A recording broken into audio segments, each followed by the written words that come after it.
Super 6 పథకాలు అమలు జరుగుతాయని కూటమి ప్రభుత్వం ఇచ్చిన హామీలకు కట్టుబడి ప్రజా ప్రయోజనానికి అవసరమైన మరిన్ని పథకాలను కూడా ప్రవేశపెట్టడానికి కూటమి ప్రభుత్వం సిద్ధంగా ఉంది అని కూనసాని బాలాజీ పేర్కొన్నారు. అర్హులైన నిరుపేదలందరికీ 2029 నాటికల్లా శాశ్వత గృహ వసతి కల్పించాలని రాష్ట్ర ప్రభుత్వం నిర్ణయించింది. రానున్న 100 రోజులలో 1.25 లక్షల గృహాల నిర్మాణం పూర్తి చేయాలని, ఏడాదిలో 8.25 లక్షల గృహాలను పూర్తి చేయాలని నిర్ణయించడం జరిగింది. నూతన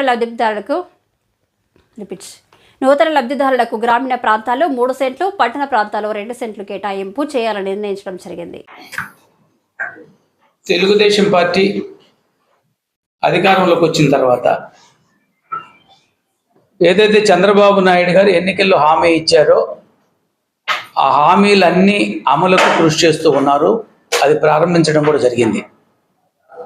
2 నెలల కాలంలోనే ఏదైతే ప్రజలకి ఎన్నికల వాగ్దానం చేశారో గత ప్రభుత్వంలా కాకుండా ఒక్కొక్కటి వరుసగా చేసుకుంటూ వస్తున్నారు. ఈ రోజున్న ఆర్థిక పరిస్థితులన్నీ దృష్టిలో పెట్టుకొని కూడా రాష్ట్రాన్ని జగన్మోహన్ రెడ్డి ధ్వంసం చేసి వెళితే దాన్ని పునర్నిర్మాణం చేసుకునే క్రమంలో భాగంగా హామీలను ఎక్కడ కూడా తూచా తప్పకుండా చూస్తున్నారు. ఒక ప్రబుద్ధుడు అంటాడు, సిబిఎన్ సూపర్ 6 పథకాలపై వెనకడుగు. కొంచెమైనా ఇంగిత జ్ఞానం ఉంటే వెనకడుగు వేసారు లేదా కనీసం పత్రికలు చదివే అలవాటు ఉన్నా తెలుస్తుంది. పెన్షన్లు 4,000 ఇస్తామన్నారు, 4,000 రూపాయలు ఇచ్చారా లేదా? ఏప్రిల్, మే, జూన్ నెలకి పెంచింది కూడా 3 నెలలకు కల్పిస్తామన్నారు, ఇచ్చారా లేదా? 4,000 రూపాయలు పెన్షన్ ఇచ్చి పెరిగిన 3 నెలలకు 3,000 కలిపి 7,000 రూపాయలు జూన్ 1న అదే జూలై 1న జగన్మోహన్ రెడ్డి గారు ఏదైతే 3,000 చేసేలకి 5 సంవత్సరాలు పట్టింది. చంద్రబాబు నాయుడు గారు 4,000 చేస్తూ పెంచిన 3 నెలలకు 7,000 రూపాయలు ఇచ్చారా లేదా?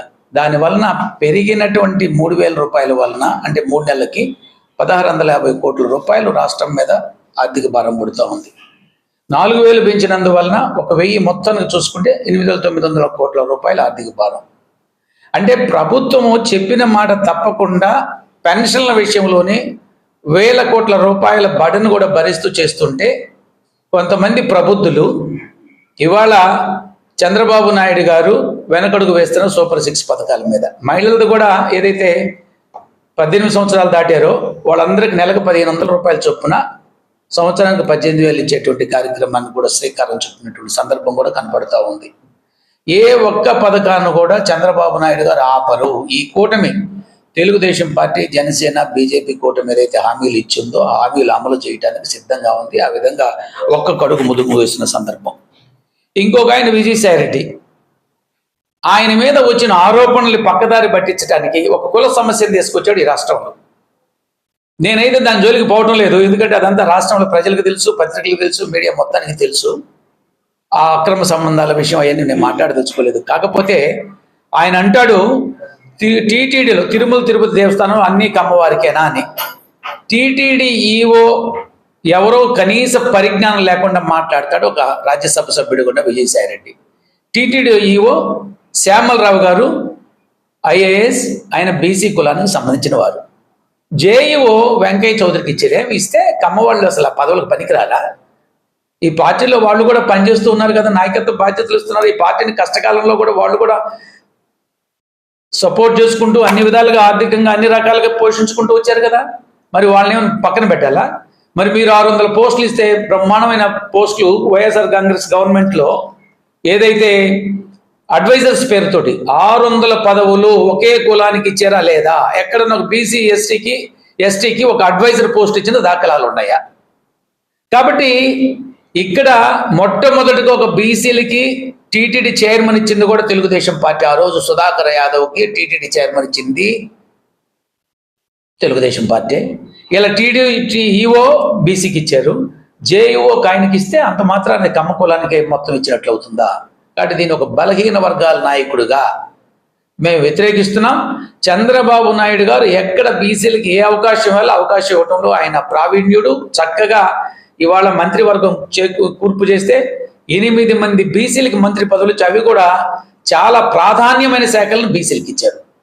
ఎక్కడ అప్రధాన్యమని కాదు, మీకులాగా ఏదో ఇచ్చేసి వాళ్ళ దూరంగా కూర్చోబెట్టే కాకుండా ఒక ప్రాధాన్యమైనటువంటి శాఖల నుంచి బీసీలకు సముచిత స్థానం ఇచ్చినటువంటి ప్రభుత్వం ఏదైనా ఉందంటే అది చంద్రబాబు నాయుడు గారి కూటమి ప్రభుత్వం.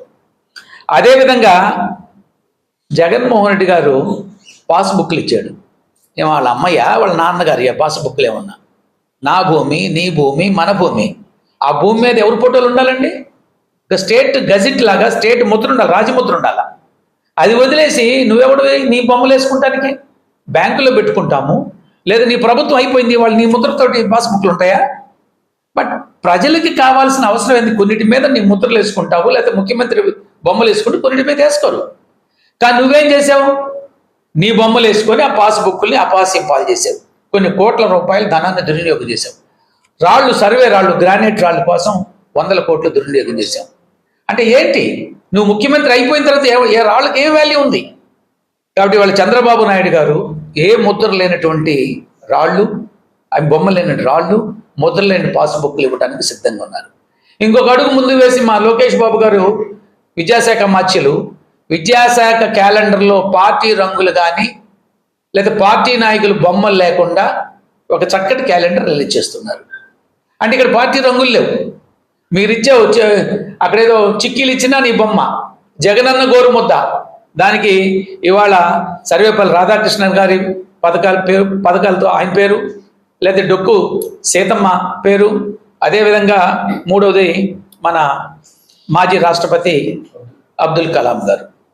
ఒక దేశ నాయకులు, ఒక మంచి నేపథ్యం ఉన్నటువంటి, సమాజానికి సేవ చేసినటువంటి గొప్ప విద్యావంతులు, విద్యావేత్తల యొక్క బొమ్మలు వేసుకునే పరిస్థితి. నీవన్నీ నీకు జగనన్న గోరు ముద్ద, జగనన్న వాగుడు ముద్ద, జగనన్న శుద్ధదండ ఇలాంటి పథకాలన్నీ పెట్టుకొని నాశనం చేసేవి రాష్ట్రాన్ని. బుద్ధి లేనటువంటి ఎదవలు కొంతమంది ఇవాళ చంద్రబాబు నాయుడు గారు సూపర్ 6 పథకాల మీద వెనక్కి ఇలాంటి తప్పుడు పనులు చేసి రాష్ట్రాన్ని అధోగతి చేసి రాష్ట్రాన్ని ఒక అగ్నిగుండం లాగా తయారు చేసి రాష్ట్రంలో కక్ష రాజకీయాలకి నిలయం చేసి అక్రమ కేసులు బనాయించి రాష్ట్రంలో ఉన్నటువంటి ప్రధాన ప్రతిపక్షంగా ఉన్న తెలుగుదేశం పార్టీ నాయకులు జైల్లో పెట్టి దుర్మార్గం చేసినటువంటి మీరా ఈరోజు చంద్రబాబు నాయుడు గారి గురించి మాట్లాడి కొంచెమన్నా బుద్ధి ఉందా? విజయసాయి రెడ్డికి అసలు బుర్ర పనిచేస్తుందా? నీ మీద వచ్చిన ఆరోపణలతో